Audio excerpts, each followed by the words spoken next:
This is the Clubhouse preview with sportsbet.io. I'm David Easson. Hello. We're going to go through the weekend's football in the Premier League. We are back once again.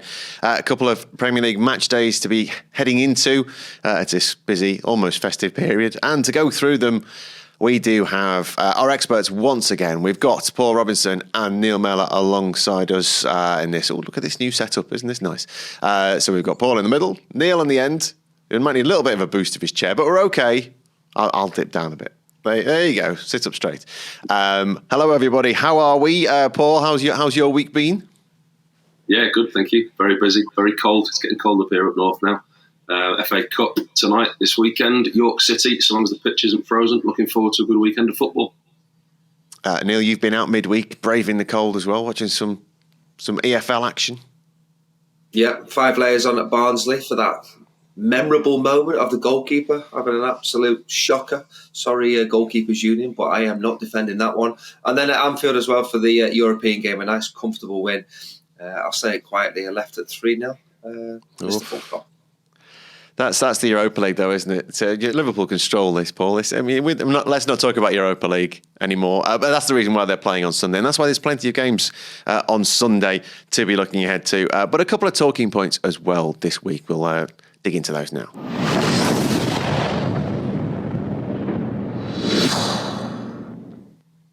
So we would normally talk VAR every week. Why not? We try and avoid VAR as much as possible, even with Newcastle's weird handball decision on Tuesday in the Champions League. And then on Wednesday, when all the handballs were not given for some reason. But that seems to happen every week. IFAB, the referees union, Paul Robinson and Neil Mellor, have come up with a different idea altogether to try and to improve football. And that is sin bins. You know, when you look at a foul and you think, oh, it's not a red, it's not a yellow, let's put him in a sin bin for 10 minutes. They do it in rugby. Why not do it in football? That's the question. Paul? Because we can't get right the technology and the referees that we've got. Why give them something else to deal with? The VAR we talk about every week, we say we're not going to do, but we end up talking about it every week. The officiating in our country is decreasing in quality. They're not getting any better. And now you're giving them something else to deal with. And I'm not so sure that people have thought about this, but I think is it when they get down to 8 players on a team that the match gets abandoned? I mean, we could be entering all kinds of uncharted territory here. Levels of discipline, what one referee interprets to what another referee interprets. This is going to be a complete can of worms. It's carnage. Like I say, yes, maybe for disrespecting the referee for certain incidents, but I just can't see it. I really can't. I mean, it beggars belief that we can't get right what we've got, and then we're chucking something else in the mix. It's just absolute no from me. Neil, Sean Dyche saying this week, well, what do we do with them? Where do they go in the 10 minutes? In rugby union, they just sit them on a naughty schoolboy, sit them by the side of the pitch with kind of a rope around them. Neil, where do they go? What do they do? Is it a good idea? No, terrible idea. It's not needed. It's we're looking for things to confuse and worsen the game that we have. I think for me, it's referee the game properly. Everybody knows if you push the boundaries, you're going to get yellow carded, and if you push it too far, you're going to get red carded. So that's what it is. So this sin bin stuff is absolute nonsense. It's another way of slowing down the game, which VAR has done already. So I hope we never see it. And if they are going to trial it, I hope it's nowhere near our country or the professional levels, and certainly not in the Premier League. Sin bins, absolutely rubbish idea. Yellow cards are there, red cards are there. The players know the script. Referee the game properly. Give them the yellows, give them the red. Sin bins, rubbish. What we have seen is referees Anthony Taylor the other week against in the Brighton game sending off Lewis Dunk for seemingly saying something or we didn't really get the explanation as to why he was sent off, but it was something so severe. You've both been on football pitches in the Premier League. You know the language that's thrown around. We've occasionally had referees mic'd up in the past. Are referees generally literally abused verbally abused by players, and should referees stand up for themselves a little bit more? Yeah, that I agree with, Dave. I don't agree with sin bins at all, but the sterner punishments for the way that referees are tracked, the way that referees are spoken to, yeah, I would be in full favour of that. whether it's just the one thing that I did hear this week that made a lot of sense was that the captains are the only ones that are allowed to speak to the referee.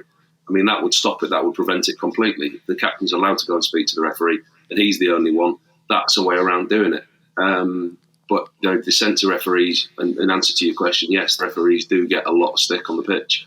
The language that's used towards them, it's the heat of a battle, it's the heat of a game, and there's a lot of adrenaline running. It means a lot to players. So yes, there are choice languages used, and referees, generally get the brunt of it. Like I say, the idea of the captains is good. The sin bin thing for this instance, we're punishing fans. I mean, the game's ruined enough by VAR. It's long enough, and it's not the football that we know and love from years and years ago. Obviously, the game's got to evolve. But you're punishing fans. Fans pay their money to come and watch players. You're not to start taking them off the pitch. Neil, when you both played, there were referees who refereed in different styles as well, weren't there? I used to work with one who you probably played with, both of you, Jeff Winter, who had a style. He would probably talk back in exactly the same way as the players might have spoken to him. Others were more like school teachers. It's either way, you've got to manage a game, whatever you're doing. As a referee, I think they do have to stand up for themselves a little bit more, even if they're taken to the screen and they think the VAR decision's wrong. Stand up for yourself. But it's difficult in such a heated atmosphere, isn't it?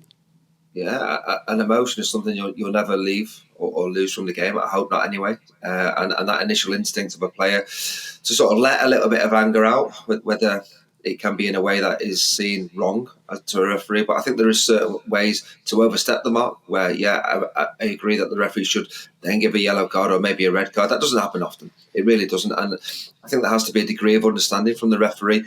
And if he talks to players properly, rather than in a school teacher way, he'll get the respect on the pitch and he'll get less of that sort of aggravation from players. I mean, I've watched a lot of football, and referees, they're too quick to blow the whistle. They're too quick to blow the whistle for soft decisions, and it adds frustration to the players, to the fans.